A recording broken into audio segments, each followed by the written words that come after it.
Well, there's old Gimpy. There's old Maximus, the big working horse guy.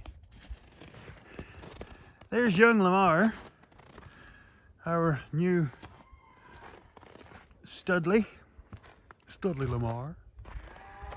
You want to know why I don't like this bull? Just besides the fact that all he wants to do is fight. Never mind servicing. Like, he's got the horrible growth in the side of his head from fighting so much. But that's not it. No. That's not it. You want to know why I truly despise him?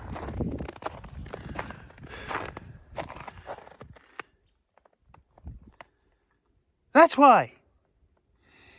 He makes a point of doing this regular, almost every other day. 3 bulls in there. No, they drink and they poop over there. But no, he has to pile it up on the water trough. Yep. He's an absolute git. Give him food, bedding. I give him water, but no. Apparently that's not good enough for you. That's why you're in a pen by yourself. It's not because it's a penthouse. It's because you're a git. Like you, Lamar. Somewhat fond of the other ones. Despise him. Now I've got to dig that out. Anybody else want to help? No? Anybody? Anybody? Bueller. Ass. So how was your Monday? Yeah? Well, this is Tuesday, so hopefully it's not another Monday. Monday was minus, what the heck was it? Minus 25, wind chill of minus 32 during the day. So, here's how Piper Doug's Monday went. Started in the morning. I'd had a phone call, left a message on my phone. And it was one of the guys that I play in the pipe band with. Yes, I haven't been back to the band for a wee while because of my back, so I haven't played for a few years. So they finally gave the call. They want me to hand my uniform in. I'm done. They kicked me out. They need the uniform for new members apparently. So, yeah, that's awesome. Can't really blame them, but it still stings a little bit. So, then I go out after lunch. Go to start the old red tractor. Go and put the silage out. Won't start. Turns over like a bugger. Won't start. Yes, it's very, very cold. So, I had to go get the booster box. Give her a little bit of the old Cosby in a can. Light the fire, kick the tires, all that good stuff. Up it went, got going. So then I went out to the field, started putting silage out in the tire feeders, and of course the cows weren't there. Figured they were way down there, way down at the Sudan grass and what's left of the corn, because I feed them silage every second day, so the other days they go down to the Sudan grass and they nibble away. So then I start seeing a whole bunch of them coming back to the tire feeders, and they're coming from not the Sudan grass direction, but from this direction. And I'm thinking, there's not a lot of eating over there because everything was pretty much chopped. There's a little bit of nibbling. A little bit of nibbling.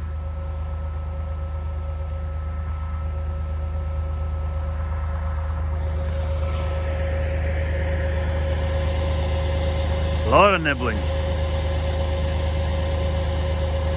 So I figured I'd push these bales far enough away from the fence that they wouldn't reach through.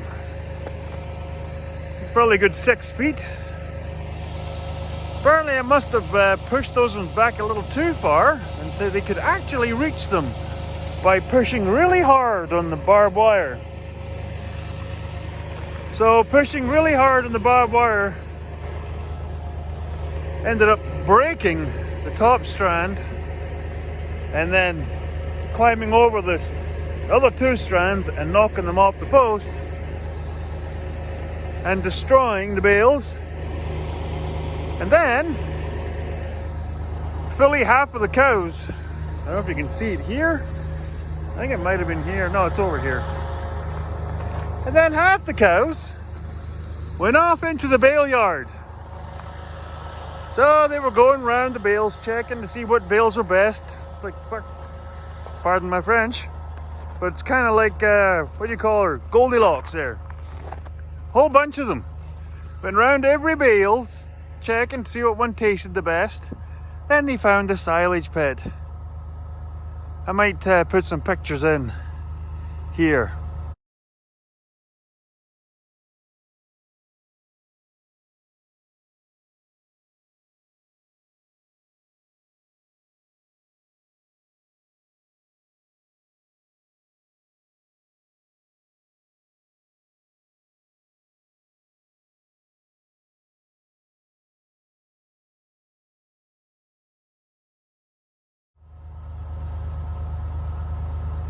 So yeah, they found out, oh, there's a place where you can self-feed as much food as you can possibly fit into your big fat mouth.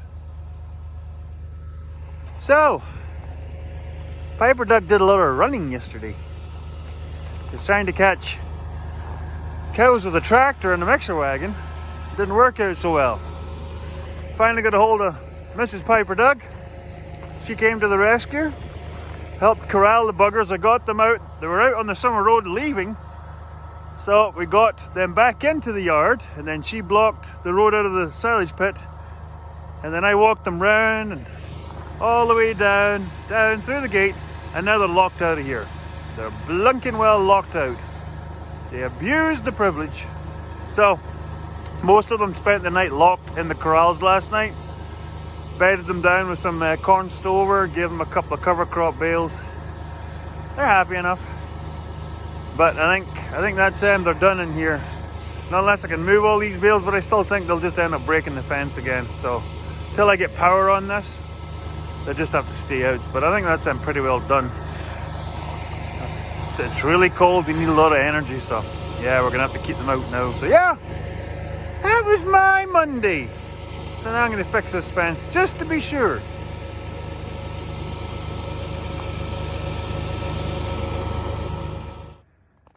There we go, cleaned up. So yeah, the 8 bales that were all the way from a little bit damaged to completely and utterly poached. Picked the most of them up, got them out of here, fixed the fence. And then scraped all the busted stuff out of here to stop them reaching through here if I do, for some unknown reason, have a weak moment and let them back in here. But they'll be coming back in here in the spring. So these bales should be pretty well gone by that point. But that way I could either come along here and pick this up with a bucket or see what I do. So yeah. Happy Monday. Well, it's been a right good royal couple of days, as you'll have seen from this video. And yes, it's snowing again. As you can see, the ice is covered over with another skiff of the white stuff. Apparently I should be happy because it's all moisture for next year's crop, but right now it feels like crap because it's currently minus 20 balls. And of course, this is when calves choose to completely screw with everything, basically. So, the deal was sealed.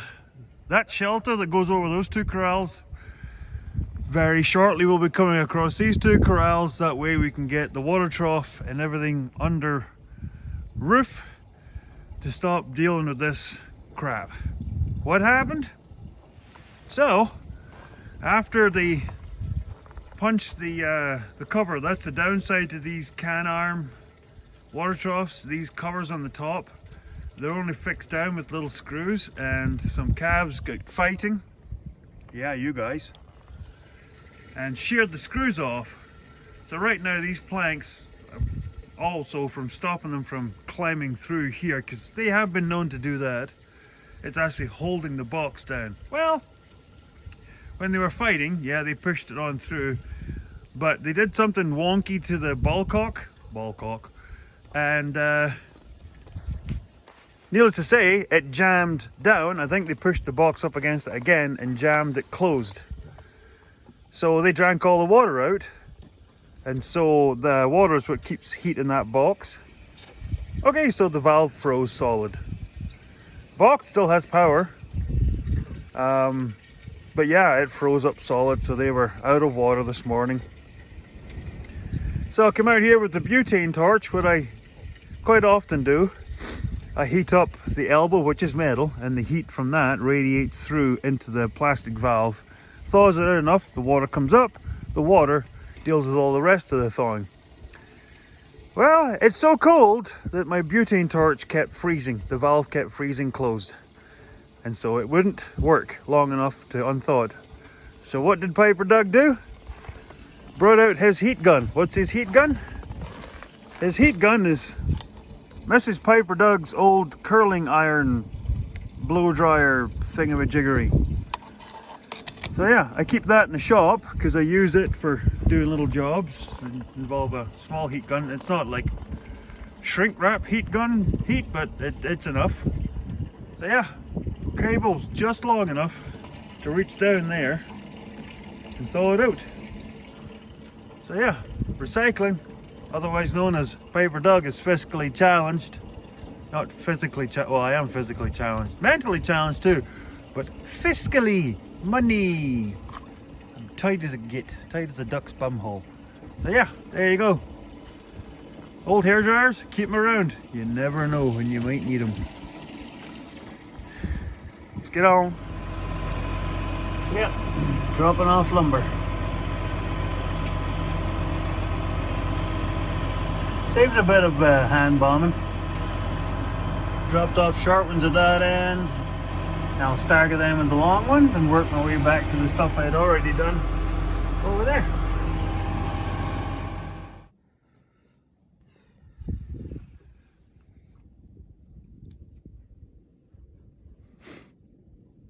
It's time. Get strapping. So yeah, this is the part that takes the longest. As much trying to stay alive and not scaring the bejesus out of the heifers as it is spent measuring the distance and then screwing the straps down. Yeah, some of them don't look great. That's because they have been sitting for a while, as I've said in previous videos. This project has been shelved for, well, it was started 10 years ago, I'll put it that way, but due to health, it got shelved. And with all the other shenanigans in the farm going on, it just never got pushed up to the surface. So as of last winter, as you saw in previous videos, framed, boarded, now tinned, now the strapping, then the roof. Then the girls will be happy.